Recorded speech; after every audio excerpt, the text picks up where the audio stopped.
Hello dear students, welcome to Yashasvi classes. आज हम लोग बीएससी सेकेंड सेमेस्टर के गैसेस स्टेट के लेक्चर नंबर 9 में हैं। कल हमने आपको mean free path, average velocity, most probable velocity and root mean square velocity बताया था। आज हम लोग बात करेंगे कोलिजन डायमीटर की, collision frequency, collision diameter and collision number. पहले जान लेते हैं कोलिजन डायमीटर क्या है। जब दो मॉलिक्यूल आपस में एक दूसरे से वेरी क्लोज हो जाते हैं, यानी कि जब एक दूसरे से टकराने वाले होते हैं, इनके सेंटर के बिटवीन, इनके सेंटर के बीच की जो दूरी होती है उसे हम क्या कहेंगे? Collision diameter. समझिएगा जरा क्या लिखा हुआ है। The closest distance of approach between the centre of the two molecules taking part in a collision is called collision diameter. जो हमने आपको पहले बताया था वही यहाँ लिखा हुआ है। यानी कि कोई ऐसे दो मॉलिक्यूल्स हैं, सपोज ये दो मॉलिक्यूल्स हैं जो आपस में एक दूसरे के बहुत क्लोज हैं, देखिएगा इस तरह से, ठीक है। जब अर्थात ये जब एक दूसरे से टकराने वाले होते हैं तो इनके सेंटर के बीच की दूरी, यानी कि ये क्या कहलाएगी?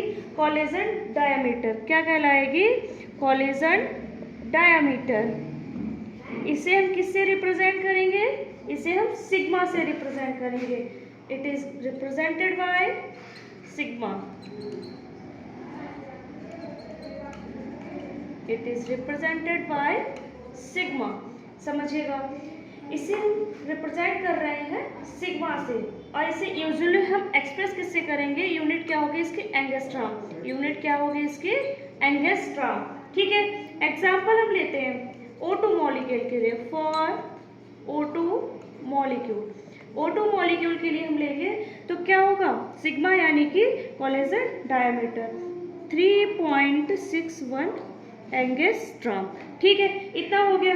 अगर हम इसे मीटर में चेंज करेंगे तो हमारे पास हो जाएगा 3.61 इंटू 10⁻⁻10 मीटर। समझिएगा थोड़ा क्या कह रहा है ये। अभी बताया डेफिनेशन में आपको कि कोलिजन डायमीटर जो है ये दो मॉलिक्यूल है, यानी कि एक ए है एक बी है। ये एक दूसरे को जब अप्रोच करते हैं, जब टकराने वाले होते हैं, उनके बीच की दूरी क्या होगी? वो कोलिजन डायमीटर कहलाएगी। रिप्रेजेंट किससे करेंगे? सिग्मा से। सपोज करिए ये दो इलेक्ट्रॉन्स हैं।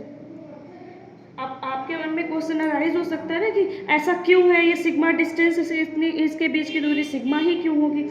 आपको पता है कि न्यूक्लियस होता है, न्यूक्लियस के अराउंड इलेक्ट्रॉन्स रिवॉल्व करते हैं। ठीक, अब हमने यहाँ पर दो न्यूक्लियस ले लिए, इसमें ये कोई हमारे न्यूक्लियस है। अब यहाँ पर ये इलेक्ट्रॉन है। ठीक, ये दोनों के बीच की जो दूरी है वही तो कोलिजन है। अब ये इलेक्ट्रॉन इसको अट्रैक्ट करेगा, ये इलेक्ट्रॉन इसको अट्रैक्ट करेगा, यानी ये वाले न्यूक्लियस जो है वो एक दूसरे को रिपल कर रहे हैं। क्या कर रहे हैं? रिपल कर रहे हैं। सिग्मा से जब थोड़ा आगे जाते हैं, ये जो सिग्मा था, यहाँ से जब हम थोड़ा आगे जाएंगे तो रिपल्सन ज़्यादा हो जाता है अट्रैक्शन से। रिपल्शन क्या होगा? अट्रैक्शन से ज़्यादा होगा, यानी न्यूक्लियस एक दूसरे को रिपल करेंगे। देख सकते हैं आप लोग यहाँ पर जब ये पास आएंगे, यानी कि जब ये न्यूक्लियस, ये जो चार्ज है न्यूक्लियस है, न्यूक्लियस एक दूसरे को रिपल कर रहा है, इलेक्ट्रॉन एक दूसरे को रिपल कर रहे हैं। अब यहाँ पर आप समझ सकते हैं कि ये यहाँ से अट्रैक्ट हो रहा है, यानी कि कह सकते हैं कि अपोजिट हो रहा है। अब कह रहा है कि सिग्मा से हम जब थोड़ा सा आगे बढ़ेंगे, ये सिग्मा ये डिस्टेंस है, इससे हम थोड़ा सा आगे बढ़ते हैं तो क्या होता है? रिपल्सन हो जाता है। अब ये मतलब नहीं है कि यहाँ पर अट्रैक्शन नहीं होगा, यहाँ पर अट्रैक्शन होगा लेकिन रिपल्सन ज़्यादा होगा। क्योंकि न्यूक्लियस एक दूसरे को रिपल कर रहे हैं। ठीक है, समझ में आया इतना? अब आगे हम बात करते हैं कोलिजन नंबर। ध्यान दीजिएगा, collision number.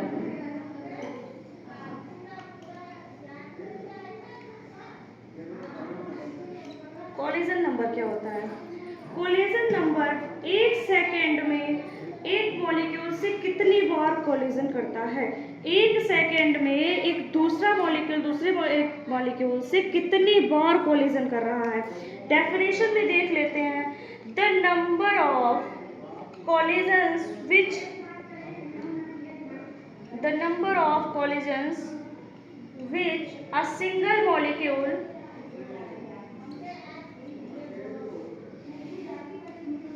with other molecules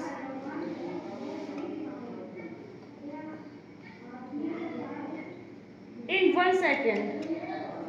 जो हमने आपको बताया वही है, 1 सेकेंड में एक सिंगल मॉलिक्यूल अदर मॉलिक्यूल से कितनी बार कोलिजन करता है वो क्या कहलाएगा? Collision number. क्या कहलाएगा? Collision number. इसकी बात कल हम मीन फ्री पाथ में कर चुके हैं। कोलिजन नंबर इसे किससे रिप्रेजेंट करते हैं? एनसी से। क्या बताया है कि 1 सेकेंड में एक सिंगल मॉलिक्यूल दूसरे मॉलिक्यूल से कितनी बार कोलिजन करता है, वह उस नंबर, उस सेकेंड में ट्रेवल किया गया, उस सेकेंड में कोलिजन किया गया नंबर क्या कहलाएगा? कोलिजन नंबर कहलाएगा। ठीक है, क्या होता है? एनसी बराबर √2 पाई we sigma square N.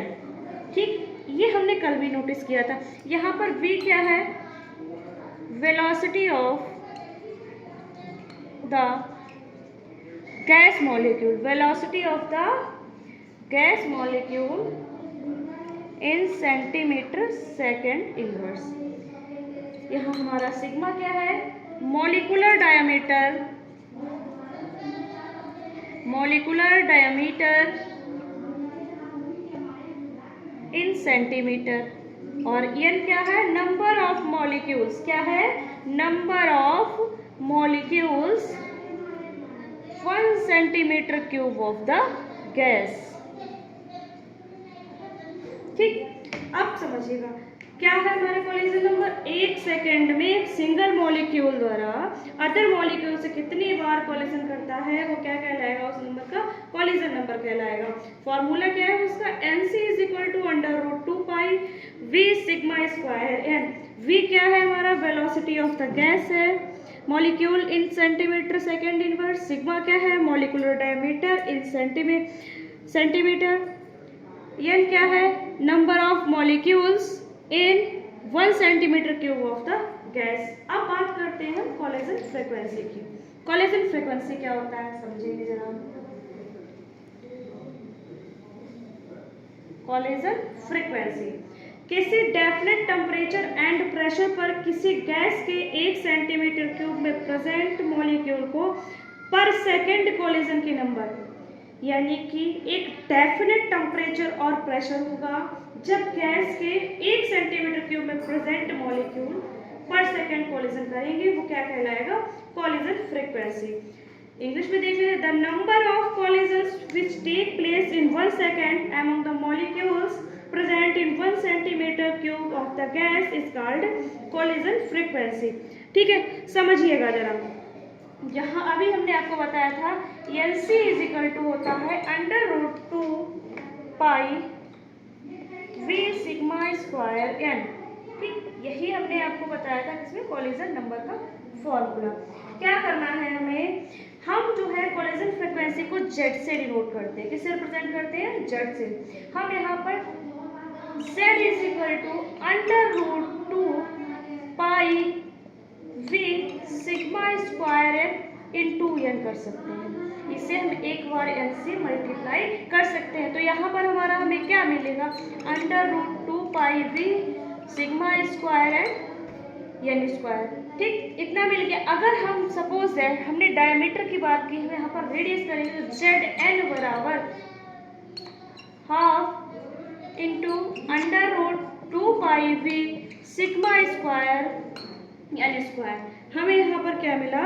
Half कर दिया हमने इसका। अब क्या करेंगे? जब हाफ होगा हमारा तो ये √2 यहाँ पर एक बार और आ जाए। किस तरह से लिख सकते? 1/√2 इंटू √2। तो ये और ये हमारा कैंसिल हो जाएगा। क्या रह जाएगा हमारे पास? 1/√2 लिख सकते हैं। Zn = 1/√2 pi V sigma square N square. Okay, clear? ये क्या हमारा है? ये जो हमें मिला है ये कोलिजन फ्रीक्वेंसी है। अब जरा जान लेते हैं डीपली क्या होगा, क्योंकि हमें यहाँ पर पता है कि Z जो है हमारा वो डायरेक्टली प्रोपोर्शनल है वेलोसिटी के।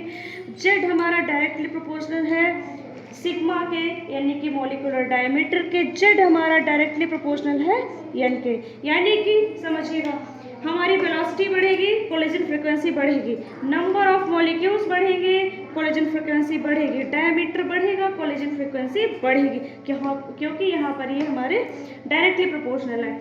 अब बात कर लेते हैं effect of temperature and gas की, यानी कि इस पर जो टेम्परेचर एंड प्रेशर का इफेक्ट पड़ रहा है वो कैसे होगा। चल लिख लेते हैं फिर समझते हैं। Effect of temperature and pressure किस तरह से, विद इंक्रीज ऑफ टेम्परेचर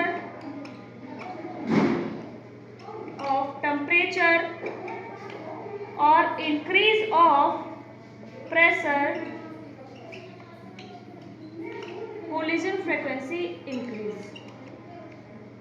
क्या कहने का मतलब है कि हम टेम्परेचर और प्रेशर को अगर इंक्रीज करेंगे तो कोलिजन फ्रीक्वेंसी भी हमारी क्या होगी, इंक्रीज हो जाएगी। समझिएगा, क्योंकि हमने बताया है z is directly proportional to v, z is directly proportional to n square. अब क्या है, जरा टेम्परेचर का कॉन्सेप्ट समझते हैं। क्या है ये टेम्परेचर कॉन्सेप्ट? क्या है, किसी गैस को जब टेम्परेचर इंक्रीज करते, किसी गैस का हम टेम्परेचर इंक्रीज करेंगे तो क्या होगा, तो उस मॉलिक्यूल का मोशन बढ़ता है, और जब मोशन बढ़ेगा तो उस गैस की एवरेज वेलोसिटी भी बढ़ेगी। यानी कि क्या हो रहा है, टेम्परेचर इंक्रीज कर रहे हैं, टेम्परेचर इंक्रीज करने से तो मोशन भी बढ़ रहा है, मोशन बढ़ेगा तो एवरेज वेलोसिटी बढ़ेगी। और जैसा कि यहाँ पर शो हो रहा है कि जो कोलिजन फ्रीक्वेंसी है वो डायरेक्टली प्रोपोर्शनल है v के, तो यानी कि वेलोसिटी बढ़ रही है तो हमारा कोलिजन फ्रीक्वेंसी भी बढ़ेगी। ठीक, अब प्रेशर का कॉन्सेप्ट जरा समझते हैं। प्रेशर में क्या बताया था, जैसे जैसे हम प्रेशर इंक्रीज करेंगे, जैसे जैसे हम प्रेशर इंक्रीज यानी प्रेशर बढ़ाते जाएंगे तो क्या होगा, नंबर ऑफ मॉलिक्यूल पर centimetre cube, number of molecule पर सेंटीमीटर क्यूब इंक्रीज हो जाएंगे, क्योंकि हमने क्या किया है, प्रेशर को इंक्रीज कर दिया है। तो अब प्रेशर को जब इंक्रीज करेंगे तो मॉलिक्यूल्स जो है वो काफ़ी पास आ जाएंगे, और जब मॉलिक्यूल्स पास आ जाएंगे तो नंबर ऑफ मॉलिक्यूल्स पर सेंटीमीटर क्यूब बढ़ जाएंगे। क्या कॉन्सेप्ट था, टेम्परेचर इंक्रीज किया, टेम्परेचर इंक्रीज हुआ तो मोशन भी बढ़ा है, मोशन बढ़ा है तो एवरेज वेलोसिटी बढ़ी है, एवरेज वेलोसिटी बढ़ गई हमारी तो क्या होगा, हमारा कोलिजन फ्रीक्वेंसी बढ़ जाएगी। प्रेशर का कॉन्सेप्ट क्या था कि हम प्रेशर इंक्रीज करेंगे, नंबर ऑफ मॉलिक्यूल्स पर सेंटीमीटर क्यूब इंक्रीज करेंगे।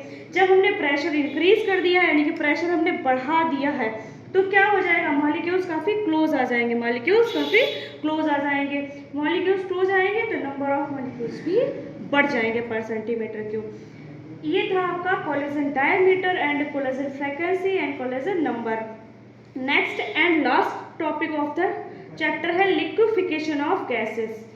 क्या है जरा समझ लेते हैं। इसमें कहेंगे यदि मॉलिक्यूल्स के बीच की दूरी कम कर दी जाए, अभी हमने आपको बताया है कोलिजन फ्रीक्वेंसी में प्रेशर कॉन्सेप्ट कि क्या हो रहा है, यहाँ पर जब मॉलिक्यूल्स काफ़ी पास आ गए हैं तो उनके बीच क्या हुआ है, प्रेशर बढ़ गया है। क्यों, अब वही यहाँ पर वही कॉन्सेप्ट लगेगा, लिक्विफिकेशन ऑफ गैसेस को कैसे लिक्विफाई कर सकते हैं। क्या करेंगे, जब हम मॉलिक्यूल्स के बीच की डिस्टेंस कम कर देंगे, ये है मान लीजिए, तो इसको हम और पास ले आएंगे तो क्या हुआ, तो ये गैसेस जो है वो लिक्विड में चेंज हो जाती हैं, गैसेस जो है हमारी वो लिक्विड में चेंज हो जाती हैं, और ये प्रोसेस क्या कहलाती है, लिक्विफिकेशन ऑफ गैस। ये प्रोसेस क्या कहलाएगी, लिक्विफिकेशन ऑफ गैस। ठीक, याद रखिए, यानी कि गैसों का द्रवीकरण कब होता है, जब मॉलिक्यूल्स के बीच की दूरी कम कर दी जाए तो गैसें जो हैं वो द्रव में बदल जाती हैं। अच्छा, इसे कैसे कर सकते हैं, इसके जो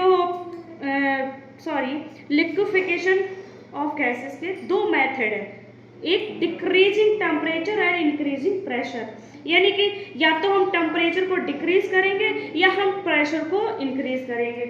समझ लेते हैं जरा इन्वर्जन टेम्परेचर समझते हैं। क्या कह रहे हैं, इन्वर्जन टेम्परेचर,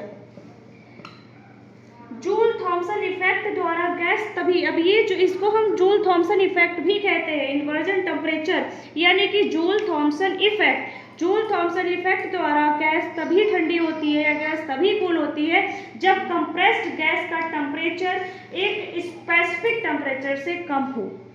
यानी कि समझिएगा क्या कहना चाह रहे हैं कि ये गैस तभी कंप्रेस की जा सकती है, तभी ठंडी हो सकती है जब गैस को कंप्रेस करेंगे और उनका टेम्परेचर एक स्पेसिफिक टेम्परेचर से कम हो। स्पेसिफिक टेम्परेचर से कम होगा तो इस टेम्परेचर को हम इन्वर्जन टेम्परेचर कहते हैं।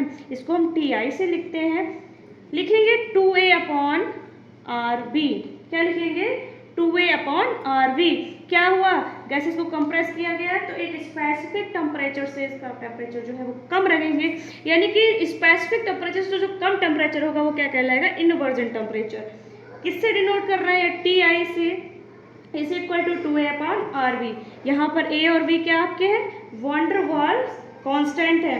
ठीक है, क्या आपने पढ़ा? कोलिजन डायमीटर पढ़ा है, कोलिजन फ्रीक्वेंसी पढ़ा है, कोलिजन नंबर पढ़ा है, एंड जो लास्ट टॉपिक था आपका लिक्विफिकेशन ऑफ गैस, इसमें आपको पढ़ना है। इसको इन्वर्जन टेम्परेचर को हम जूल थॉमसन इफेक्ट भी कहते हैं। इतना आप लोग पढ़ लीजिए। ये जो है गैसेस स्टेट का लास्ट लेक्चर था। कल के लेक्चर में आपको लिक्विड स्टेट को डिस्क्राइब किया जाएगा। Thank you.